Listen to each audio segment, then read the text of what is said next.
Après l'accident, jour 19. C'est le jour du départ. Le bateau est prêt. Je l'ai chargé de mes affaires, de nourriture pour pallier à un long voyage.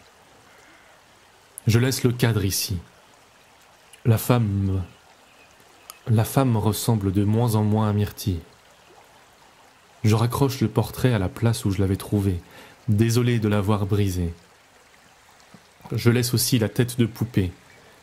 Je prends en revanche le filet, je risque d'en avoir besoin. Les habitants prendront soin de l'éventuelle prochaine personne à venir s'échouer ici, au bord de l'autre rive. Je me sens un peu triste de quitter ce monde de silence que je n'ai fait qu'entrevoir, mais je sais bien que mon corps de chair est condamné à rester de ce côté-là du monde. Je leur ai joué de l'harmonica, aux habitants, tout doucement, pour ne pas les brusquer, comme quand on souffle sur la flamme d'une bougie pour la faire danser sans l'éteindre. Pour les remercier, c'était. Ils m'ont tellement apporté. Je leur laisse le fantôme de ma fille. Moi, je n'en garde que le souvenir. C'est presque une réincarnation, mourir pour mieux renaître.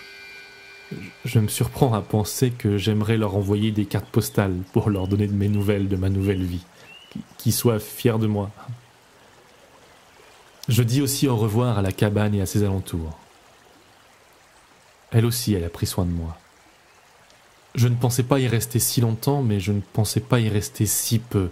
Je n'ai pas exploré cabane numéro 2, je n'ai pas visité l'autre rive de la rivière, je n'ai pas cartographié la forêt comme je le voulais. Je n'ai pas rassemblé les débris de Stewball, je n'ai pas bouché tous les trous du toit, la météo clémente m'aura permis d'y couper. Je n'aurais pas fabriqué de petits moulins à eau pour Mésalie l'enfant loutre. Je n'ai pas trouvé où j'avais tiré ces 3 balles de fusil lors de ma nuit hors de tout. Tant pis. Il me faut faire le deuil de tout ça, car je compte bien ne jamais revenir ici.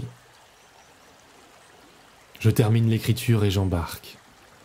Selon mes connaissances sommaires de géographie, la rivière devrait m'emmener soit au nord-est vers la mer des tempêtes, soit vers le golfe d'Ambre au sud. Je n'ai ni moteur ni rame. Il faudra que quelqu'un me voie avant que je ne sois en pleine mer. Mais j'y vais confiant.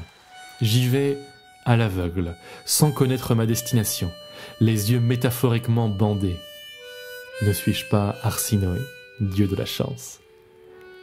Je lâche prise et je ferai confiance. Je vais m'ouvrir et avoir la foi. À nous deux, joueuses rivières. Merci aux habitants. Merci Aléa. Merci Myrtille. Merci pour tout. Au bord du ravin, je me suis bandé les yeux. La chance sourit aux audacieux.